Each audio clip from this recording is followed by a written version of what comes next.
여러분 안녕하십니까? 수도권과 강원도를 중심으로 어젯밤부터 많은 비가 쏟아지면서 피해가 속출했습니다.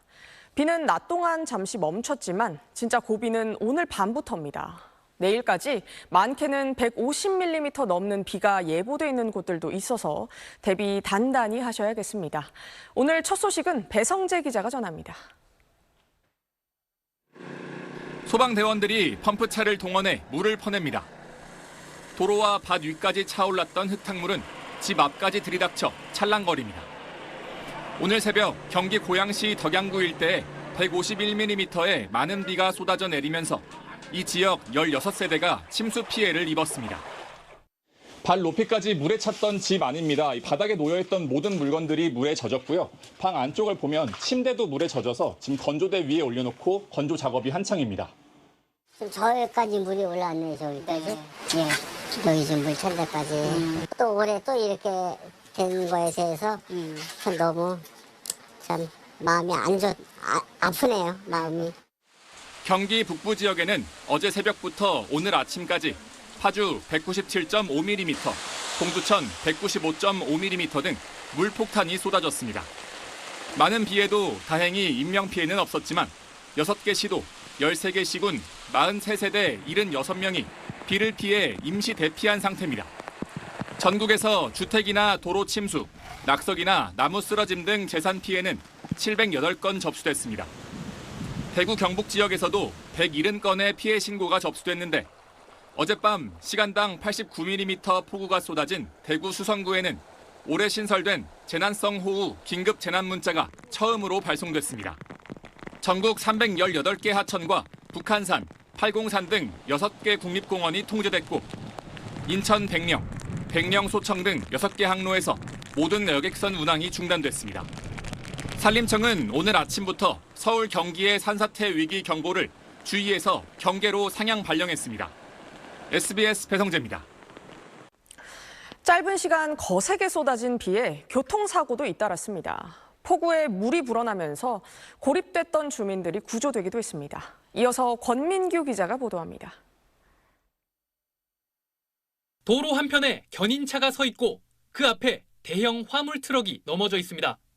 오늘 새벽 5시 50분쯤 서울 올림픽대로 하남 방향 반포 한강공원 근처를 달리던 4.5톤 화물차가 빗길에 전도됐습니다. 출근길이었는데 차가 바로 막혀 있길래 직감적으로 이제 뭔 일이 났구나 싶었었는데 그냥 꼼짝도 못하고 그러다가 이제 차들 하나하나씩 빼고. 다친 사람은 없었지만 옆으로 넘어진 화물차가 2개 차로를 막으면서 한때 정체가 빚어지기도 했습니다. 검은색 승용차 앞부분이 심하게 찌그러졌고 옆에 있는 버스는 바닥을 보인 채 넘어져 있습니다. 오늘 오전 8시쯤 강원 강릉 사천면의 한 도로에서 25인승 통근버스가 빗길에 미끄러지면서 승용차와 충돌한 뒤 옆으로 쓰러졌습니다. 이 사고로 버스 탑승객 12명 중 4명이 크게 다쳐 병원으로 옮겨졌습니다. 오늘 오전 7시쯤엔 경기 구리 아천동 용마터널에서 승용차 한 대가 앞서가던 화물차를 추돌한 뒤 불길에 휩싸였습니다. 승용차가 빗길에 미끄러지면서 사고가 난 뒤 화재로 이어진 걸로 조사됐습니다. 이 사고로 30대 승용차 운전자가 팔에 화상을 입어 치료를 받았고 화재 수습을 위해 양방향 차량 통행이 6시간가량 통제되기도 했습니다.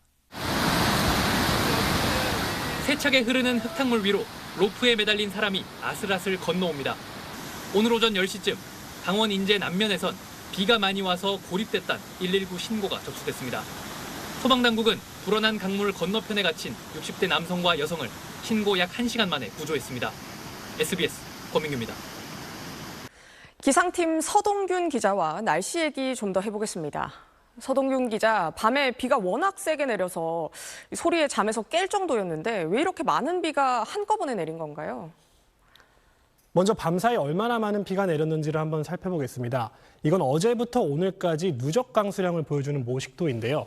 화면상 색깔이 이렇게 짙을수록 많은 비가 쏟아졌다는 뜻입니다. 우리나라는 수도권과 강원을 중심으로 많은 비가 집중됐는데요.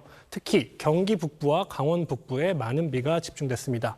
이틀 새 경기 북부에는 200mm에 달하는 매우 많은 비가 쏟아졌는데요. 문제는 이렇게 많은 비가 짧은 시간에 집중됐다는 데 있습니다. 오늘 새벽 한때 서울에 시간당 50에서 60mm의 폭우가 쏟아졌는데요. 서울 중랑천을 예를 들어 한번 살펴보겠습니다. 이건 중랑천 어제 아침의 모습인데요. 하천변 산책로에 사람들이 평화롭게 거니는 모습을 보실 수가 있죠. 그런데 밤사이 비가 많이 내리면서 하천이 범람하며 산책로와 숲을 등이 모두 물에 잠긴 것을 확인할 수가 있습니다. 이렇게 많은 비의 원인은 따뜻하고 습한 공기가 남쪽으로부터 올라오고 건조한 공기가 북쪽으로부터 내려오면서 중부지방을 중심으로 만나며 장마전선을 만들었기 때문입니다. 여기에 저기압까지 더해지며 더 많은 비를 뿌렸는데요. 이 저기압의 영향으로 밤사이 하층 제트를 타고 다량의 수증기가 유입됐기 때문에 비구름이 더 폭발적으로 발달할 수 있었습니다. 네, 오늘 밤에도 또 많은 비가 예보돼 있다고요? 네, 오늘 낮에는 햇빛이 좀 쨍쨍하기도 하고 소강 상태를 보이는 곳들이 많았는데 오후부터 장마전선이 남하하면서 남부지방을 중심으로 밤에 많은 비가 예보돼 있습니다. 특히 저기압이 재발달하면서 밤사이 수증기를 공급하는 역할을 하겠는데요. 예상 강수량도 한번 살펴보겠습니다. 경북 북부에 150mm 이상, 그리고 충청과 호남, 강원을 중심으로 120mm 이상, 남부지방을 중심으로 100mm 안팎의 많은 비가 예보됐습니다. 특히 밤사이 남부지방은 시간당 30에서 50mm의 폭우가 예보되어 있어 안전사고에도 주의하셔야겠습니다.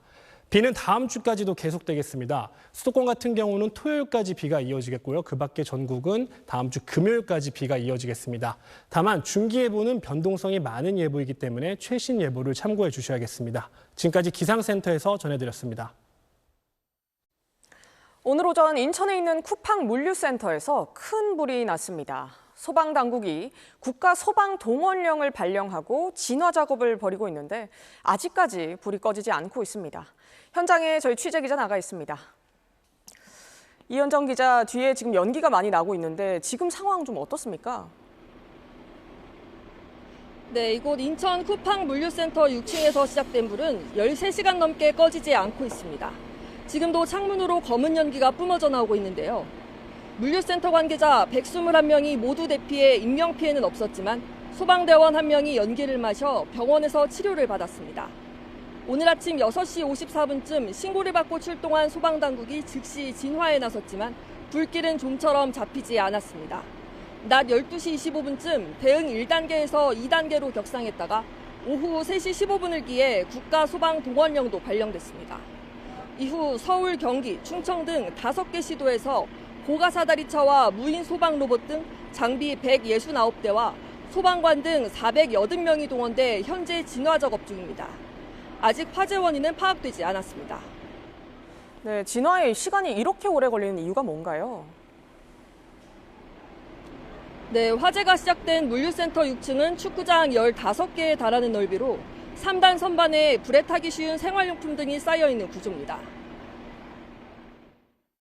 건물 내부에는 고열과 원체 넓어서 진입 6층 복도에서 현재 물을 뿌리면서 화재 진압 작업을 하고 있습니다.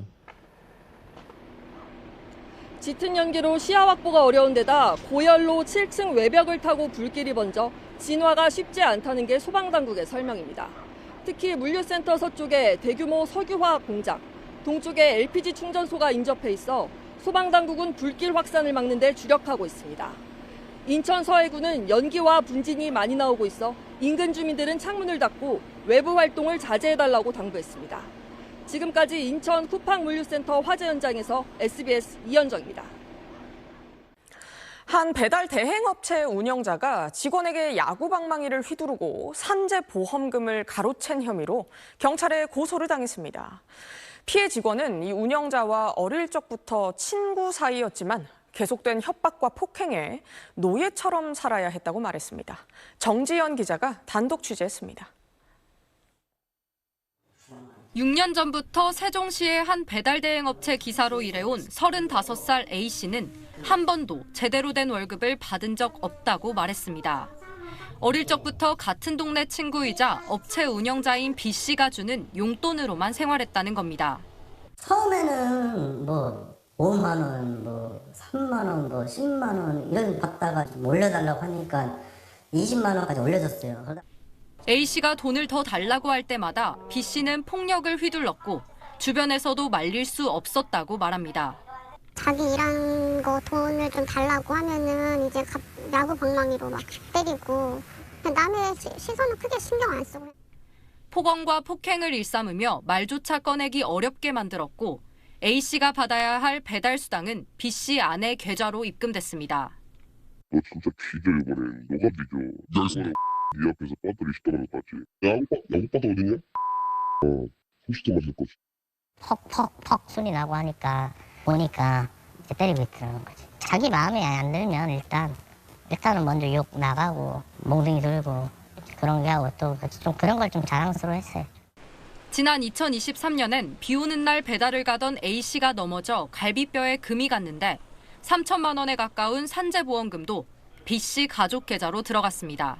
보험금 대신 A씨에게 주어진 건 아파도 다른 사람 이름으로 배달을 계속하란 강요였습니다. 한참 바쁠 시즌이어가지고 다른 사람 명의로 만들었으니까 나오라는 거예요. 노예였던 거죠. 안 당해본 사람은 모를 거예요. 이 가스라이팅이라는 게. A씨는 사업 실패 이후 의지할 곳이 없었던 자신에게 일한 돈을 모아서 목돈을 만들어주겠다고 B씨가 말해 일을 하게 됐다고 말했습니다. 견디다 못한 A씨는 B씨에게 3억여 원을 빼앗겼다며 경찰에 고소했고 사기와 특수폭행 혐의로 B씨를 입건한 경찰은 최근 여러 차례 압수수색까지 진행했습니다. SBS 정재현입니다. 미국 엔트로픽의 AI죠. 클로드를 쓰던 국내 이용자가 250억 원이 넘는 요금 청구서를 받았습니다. 이 터무니없는 금액에 대한 결제 시도가 계속되면서 카드까지 정지시켜야 했습니다. 무슨 일인지 박재현 기자가 취재했습니다. 엔트로픽의 최신 에이전트 AI 클로드 페이블5를 이용하는 대학생 양승민 씨는 지난 8일 사용료 청구 이메일을 받았습니다. 166만 9천 달러, 25억 원이 넘는 요금을 납부해야 한다는 내용이었습니다. 실제 양 씨의 카드로 10차례가 넘는 결제 시도도 이루어졌지만 워낙 고액이었기 때문에 결제가 거절됐습니다. 이후 청구 금액은 계속 올라가더니 모두 251억 원이 넘는 금액이 부과됐습니다. 양 씨는 급히 카드를 정지시켰습니다. 처음에는 24억 6천만 원에서 시작을 했는데 251억 6천만 원까지 찍고 엄청 무서웠죠. 진짜 청구되면 이거 인생 끝나는 건데. 요금제 이외 과금 이용이 없었던 양 씨는 엔트로픽에 18건의 이메일을 보내고 나흘 만에서야 자동 충전 설정 오류 때문이라는 AI 답변으로 추정되는 메일을 받았습니다. 하지만 양 씨는 자동 충전 기능을 쓰지 않았습니다. 오청구가 될 만한 것들은 제 시스템 내부에서는 없었어요. 청구는 받았는데 이유는 모르는 상황. 이에 대해 엔트로픽 측은 이용자와 소통을 하고 있고 해결을 완료했다고 밝혔습니다. 레딧 등 미국 온라인 커뮤니티에도 엔트로픽 AI 결제 오류로 피해를 입었으며 환불에 어려움을 겪고 있다고 주장하는 글들이 올라와 있습니다. 전문가들은 이용요금이 일방적으로 청구되는 데다 요금이 산출된 근거를 명확히 알 수 없는 것도 문제라고 지적합니다. 내부적으로 어떻게 써서 이 비용이 나왔다는 걸 명확하게 공개를 해야죠. 공개를 하지 않으면서 비용을 청구하는 행위, 요거에 대해서는 논란의 소지가 있다. 미국에서는 엔트로픽의 프리미엄 요금제 이용자들이 실제 제공되는 사용량이 광고 수준에 크게 미치지 못한다며 집단 소송을 제기했습니다. SBS 박지현입니다. 미국과 이란의 충돌이 일주일째 접어들었습니다. 양측의 공격은 이제 교량과 철도 같은 기반 시설로까지 향하고 있습니다. 미군의 전투기는 다시 중동에 집결하고 있고 이란도 전면 공격을 천명하고 나섰습니다. 김민표 기자입니다. 미군 중부사령부는 현지 시간 17일 이란 이슬람혁명 수비대가 호르무즈 해협 통과 선박을 추적하는 데 활용하는 차바하르 항구의 감시탑을 파괴했다고 밝혔습니다. 하루 전에는 호르무즈 연안과 내륙을 연결하는 교량과 철도, 도로 등 인프라를 집중 타격했습니다. 이란군 보급로를 끊기 위한 작전으로 알려졌는데 이란은 최소 8명이 숨졌다고 밝혔습니다. هدف قرار گرفت که در زمان حمله هم یک در واقع خودروی حامل سوخت در حال عبور از این 미국은 중동 내 군사력을 다시 증강하고 있습니다. 공중급유기 수십 대를 이스라엘에 추가 배치하고 유럽의 미군 기지에 있던 전투기도 다시 중동으로 집결시키고 있다는 보도가 나오면서 대규모 공습이 임박했다는 관측이 나오고 있습니다. 이란도 이에 맞서 미국과 협상을 중재해온 카타르까지 공격하고 쿠웨이트의 발전소와 해수 담수화 시설도 타격했습니다. 요르단에선 이란의 미군 기지 공격으로 미군 여러 명이 다친 것으로 알려졌습니다. 이란은 미국의 공격이 계속되면 전면 공세에 나서겠다고 경고했습니다. اکتفا نمیکنه. هیچ مرز سیاسی در مقابل نیروهای تهاجمی ایران دیگه امنیت ندارند. 이런 가운데 이란 국영방송은 기뢰가 설치된 호르무즈 남쪽 항로에서 유조선 2척이 폭발했다고 전했습니다. 호르무즈 해협이 사실상 막힌 데 이어 예멘의 친이란 후티 반군이 우회 항로인 홍해 바브엘만 대부 해협까지 폐쇄할 움직임을 보이면서 국제 유가는 5% 가까이 급등했습니다. SBS 김인표입니다. 살인적 폭염에 시달리고 있는 유럽이 산불과의 사투를 벌이고 있습니다. 기후변화 때문에 이제 해마다 이런 재앙을 마주해야 할 거라는 경고가 현실이 되고 있습니다. 권영인 특파원이 현장을 다녀왔습니다. 붉은 화염들이 드넓은 숲을 집어삼키듯 번지고 있습니다. 밤을 잊은 채 소방관들이 진화에 나섰지만 힘에 겨워 보입니다. 지난주 안달루시아 지역 산불로 주민 12명이 숨지고 7명이 실종된 스페인에선 아라곤 지방에 또 산불이 나 이틀 만에 4,000헥타르 이상이 소실됐습니다. 역시 산불 피해가 심각한 프랑스 남부 가르주. 화마가 휩쓸고 간 자리엔 자동차가 뼈대만 남은 채 불타버렸고 잿더미가 된 숲에선 가지 끝에 매달린 솔방울들만이 원래 소나무 숲이었다는 걸 말해줍니다. 이곳은 지난주 단 하루 만에 축구장 200개 크기의 면적이 불에 탔습니다. 바닥에 보면요, 이렇게 불에 타고 남은 달팽이 집들이 곳곳에 이렇게 널려 있습니다. Moi j'ai vu la fumée arriver, nous nous sommes appelés de voisin en voisin. Bien sûr, c'était la panique, nous avons pensé à nous protéger les uns les autres. 주택 2채가 불에 탔고 포도와 올리브 등 농작물 피해도 컸습니다.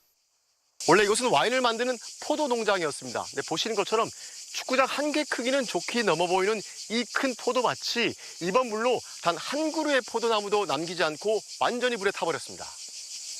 스페인 국경 지역에선 고속도로와 철도가 폐쇄되고 주민 10,000명이 대피하는 일까지 벌어졌습니다. Puisqu'à un moment donné, on a dû mettre le village, donc isoler les gens et donc prendre la décision d'isoler tous les gens sur l'ensemble du village et les confiner. 심각한 가뭄까지 이어지면서 7월 중순 기준 유럽 전역에서 모두 17만 헥타르, 서울시 면적의 2.8배에 해당하는 지역이 불에 탔습니다. 특히 올여름엔 40도가 넘는 폭염까지 덮쳤던 유럽은 초과 사망자가 10,000명이 넘었는데 기후변화로 인해 피해 규모는 해마다 더 늘어날 것이란 전망입니다. 프랑스 가르에서 SBS 권영인입니다. 민주당 대표 예비 경선이 사흘 앞으로 다가왔습니다. 대전과 영남, 호남을 찾은 당권 주자들은 리더십 교체나 1인 1표제처럼 각기 다른 차별화 전략을 내세웠습니다. 박예린 기자입니다. 민주당 전당대회 후보 등록이 어제 마무리된 뒤 첫 주말인 오늘. 김민석 후보는 대전을 찾아 지난 6.3 지방선거와 재보궐선거에서 약간 삐끗했다며 직전 당대표였던 정청래 후보의 책임론을 제기했습니다. 이어 중도와 보수도 끌어안는 확장 노선을 제안하며 정 후보와 차별화에 주력했습니다. 대통합을 추진한다는 것, 그러니까 그것은 연대와 통합과 확장을 동시적으로 추진한다는 것. 당비 미납 논란으로 자칫 후보 자격이 박탈될 뻔했던 송영길 후보는 경남 창원을 찾아 검찰과 싸웠던 시간 때문에 당대표 자격이 없다고 하는 건 말이 안 된다고 주장했고 정 후보가 당대표 시절 도입한 1인 1표제에도 각을 세웠습니다. 1인 1표제를 하다 보니까 전략적으로 본선 경쟁력을 맞는 후보를 걸러내는 데는 좀 부족함이 있다는 거죠. 그렇지 않습니까? 정청래 후보는 오전엔 전남 광주를, 오후엔 자신의 국회의원 지역구인 서울 마포를 찾아 대표 시절 추진했던 1인 1표제를 성과로 부각하면서 당원 표심 잡기에 힘을 쏟았습니다. 1인 1표의 시대도 당대표인 제 임기 중에 당원들과 함께 힘을 합쳐서 이룩했습니다. 자랑스럽지 않습니까? 정 후보는 SNS에 요즘 만나는 사람마다 힘들지 않냐고 묻는다. 당원들이 정청래를 지켜달라는 글을 연이어 올렸는데 다른 당권 주자들의 견제 속에 지지층을 결집하려는 의도로 풀이됩니다. 고민정 후보는 전남 광주 무안을 찾아가 2030, 4050까지 연결되는 심지가 되겠다며 청년층 등의 지지를 호소했습니다. 민주당은 오는 21일 예비 경선을 실시해 당대표 후보 5명 가운데 3명을 본경선 진출자로 확정하게 됩니다. SBS 박예린입니다. 올 상반기 서점가의 키워드는 단연 소설이었습니다.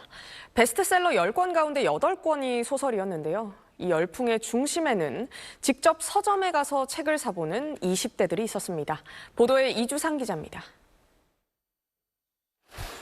올 상반기 가장 많이 팔린 책은 영화화됐던 소설 프로젝트 헤일 메리로 집계됐습니다. 스즈키 유이의 괴테는 모든 것을 말했다와 한로로의 자몽 살구 클럽이 뒤를 이으며 종합 베스트셀러 10위권에 소설이 8종이나 차지했습니다. 6위에 오른 헤르만 헤세의 시다르타를 비롯해 상위권은 아니지만 알베르 까뮈의 이방인 등 고전 소설들의 역주행도 눈에 띄었습니다. 짧고 빠른 영상 콘텐츠가 일상화되고 있는 요즘 오히려 더 깊은 몰입과 상상력을 제공하는 서사의 수요가 더 늘어나고 있는 추세로 분석되고 있습니다. 책을 사기 위해 직접 서점을 찾는 발길도 늘고 있습니다.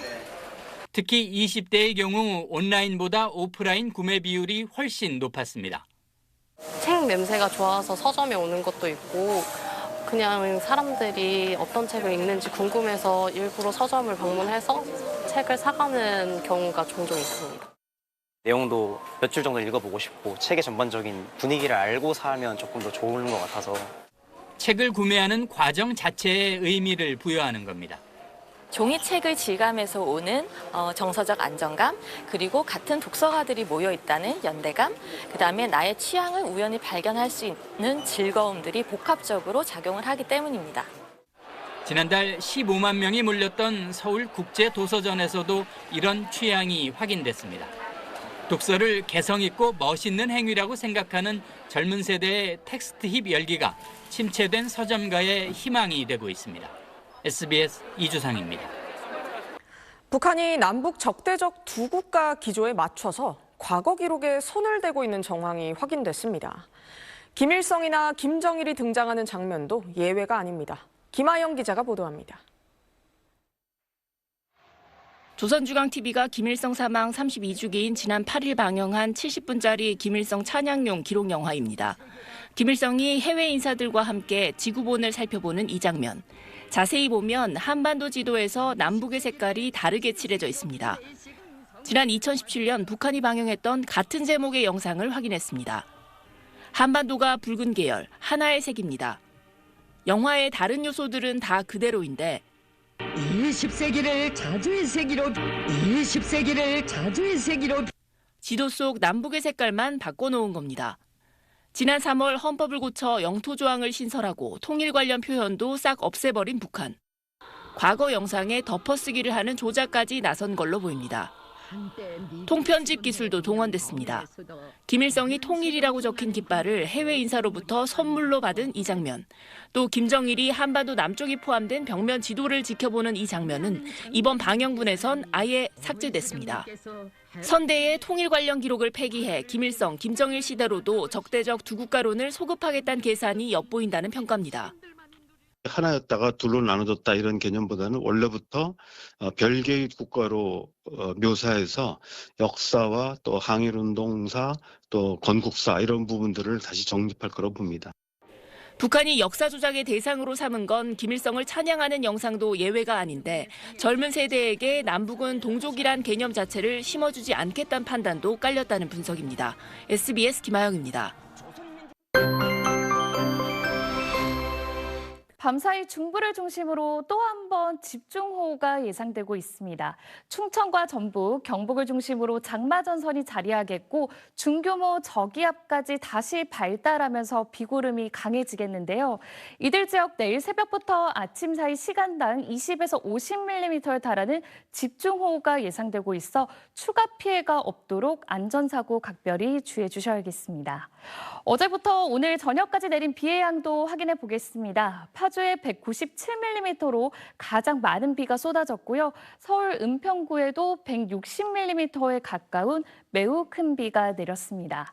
내일까지 강원 남부와 충청, 전북과 경북 지역에 120에서 최대 150mm 이상의 강한 강수가 집중되겠고요. 서울은 5에서 20mm 정도의 비가 더 내리겠습니다.